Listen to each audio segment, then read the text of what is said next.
ችግር ኦቨር ሪስክ ማድረግ። ሁለተኛውና በጣም አደገኛው ስህተት ሪቬንጅ ትሬድ ወይንም የበቀል ትሬድ። ፎሬክስ ትሬዲንግ ላይ ባሳለፍኩት ዓመታት ኪሳራን እንዴት መቀበል እንዳለብኝ ለራሴ እንዴት እንዳሳመንኩት ልንገራችሁ።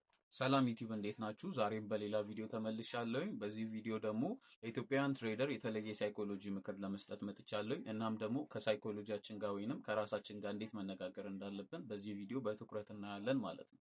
እናም ባለንበት የላይፍ ስታተስ ገንዘብ ስለሚያስፈልገን ያንን በማሰብ ኦቨር ሪስክ ማድረግን እና አስቸኳይ ውሳኔዎችን መወሰንን እንዴት አድርገን ማስቆም እንደምንችል እናም ይሄ ላይ እንዴት አድርገን ተግባራዊ መፍትሄ ማግኘት እንደምንችል በዚህ ቪዲዮ በደንብ እናወራለን።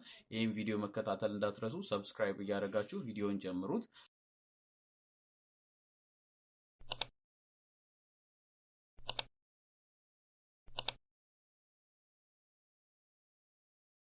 ይሄንን ቪዲዮ ስንጀምር በመጀመሪያ እኔን ለማታውቁኝ እኔ ታሪኩ እባላለሁ ወይንም በቲክቶክ ስሜ ሁለንተናዊ ኤፌክስ እባላለሁ። የ2 ዓመት የትሬዲንግ ልምድ ሲኖረኝ በዚህ 2 ዓመት ብዙ ነገር ተምሬያለሁ። ስለዚህ ይሄንን ለእናንተ ለማካፈል መጥቻለሁ።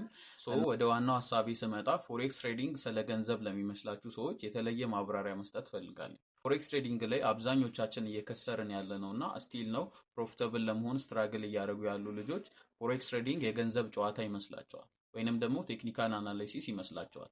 ፎሬክስ ትሬዲንግ ላይ ግን ስኬታማ ለመሆን የሚያስፈልገን ነገር ቴክኒካል አናሊሲስ ሳይሆን የአእምሮ ብስለት ነው። አእምሮአችንን በደንብ የምናዘጋጀው ከሆነ ፎሬክስ ትሬዲንግ ላይ ሁላችንም ስኬታማ እንደምንሆን በዚህ ቪዲዮ በደንብ አሳያችኋለሁ ብዬ አስባለሁ።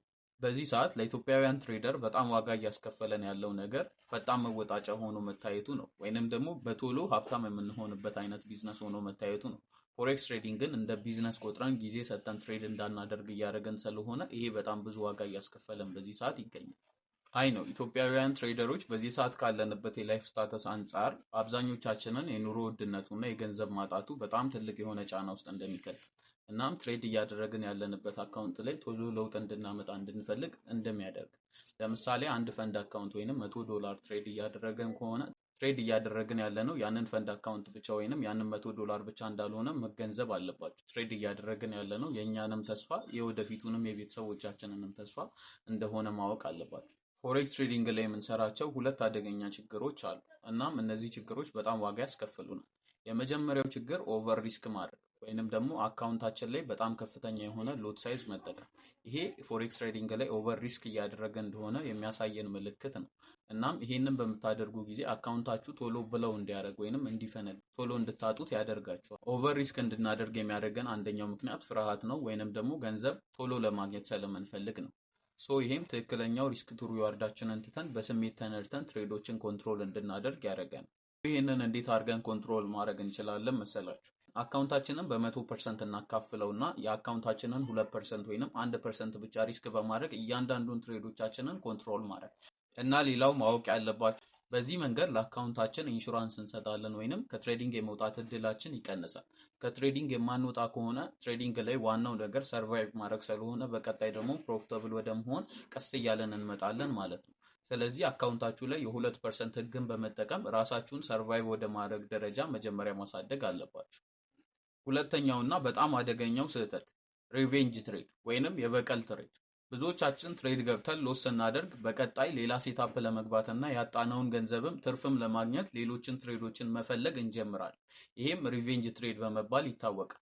ይሄም ችግር የሚፈጠረው አብዛኞቻችን ያጣነውን ነገር ለመቀበል ዝግጁ ስላልሆንን ያንን ገንዘብ መልሶ ለማምጣት ወይንም መልሰን ሜክ ለማድረግ ስለምንፈልግ። መፍትሄው ምን መሰላችሁ? ብዙ ጊዜ ትሬዳችን ወደ ሎስ ሲሄድ ወይንም ሎስ ስናደርግ ወዲያውኑ ከገበያው ተነስተን መራቅ አለብን፣ ወይንም ቻርታችንን ዘግተን ለ15 ደቂቃ በሌላ ነገር ጊዜ ማሳለፍ። አእምሯችንን ወደ ሎጂክ እንዲመለስና ወደ ስሜታዊነት እንዳይመለስ ራሳችንን ኮንትሮል ለማድረግ ይጠቅመናል። ትሬዲንግ የአንድ ቀን ስራ ወይንም የአንድ ሳምንት ስራ ብቻ አይደለም። ትሬዲንግ የወራት የዓመታትና የረጅም ዓመታት ስራ ነው። ብዙ ጊዜ እኔ ራሱ ትሬዲንግን እንደ ስራ አዩት እያልኳችሁ መክሬያችሁ ሊሆን ይችላል። ነገር ግን በዚህ ሰዓት ይሄ መፍትሄ በጣም ለሁላችሁም ይጠቅማቸዋል። ትሬዲንግን ማሰብ ያለባችሁ እንደ ንግድ ነው። ትሬዲንግም ንግድ እንደሆነ በግልጽ የምታውቁት ነገር ነው። ትሬዲንግን እንደ ንግድ ስታስቡ በየቀኑ ትሬድ መግባት እንደሌለባችሁ አይምሯችሁ ማሳመን አለባችሁ። ገበያው ላይ ጥሩ ኦፖርቹኒቲ፣ ጥሩ የመሸጥና ጥሩ የማትረፍ እድል ካላገኘን በስተቀር ትሬድ መግባት የለብንም። ብዙ ጊዜ ትሬድ ሴታፖችን ስላገኘን ብቻ የመግባት ግዴታ የለብንም። ትሬዲንግ ላይ የተሻለ ሴታፕ የሚባል ነገር አለ። ኤ ፕላስ ሴታፕ በማለት እንጠራዋለን።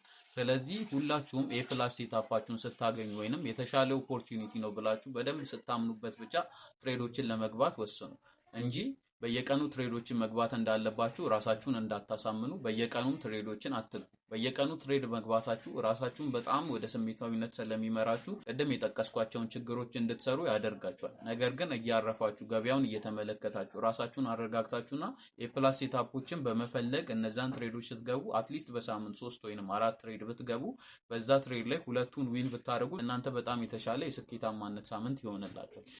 እስቲ ይሄንን ሞክሩት። ብዙ ትሬድ አለመግባታችሁ እንዴት አድርጎ ወደ ስኬታማነት እንደሚያመጣችሁ ታያላችሁ። ስለዚህ ይህንን ካያችሁ በኋላ እዚህ ቪዲዮ መታችሁ ኮመንት መጻፋችሁን እንዳትረሱ። ትሬዲንግን እንደ ንግድ ስትቆጥሩት የአንድ ቀን ስራ ብቻ ነው ብላችሁ እንዳታስቡ። ትሬዲንግ ላይ ረጅም ጊዜ አለን። በረጅም ጊዜ ትርፋማ መሆን እንችላለን። ስለዚህ የምንገባው ትሬድ ላይ ኦቨር ሪስክ ማድረጋችን በአንድ ቀን አካውንታችንን ብሎ አድርገን ከትሬዲንግ እንድንወጣ ስለሚያደርገን በአንድ ጀንበር ዋጋ ሊያስከፍለን የሚችል ነገር ወይንም በአንድ ጀንበር ብዙ ለውጥ ሊያመጣልን የሚችል ነገር ማሰባችሁን አቁም። ፎሬክስ ትሬዲንግ ላይ ባሳለፍኩት ዓመታት ኪሳራን እንዴት መቀበል እንዳለብኝ ለራሴ እንዴት እንዳሳመንኩት ልንገራችሁ።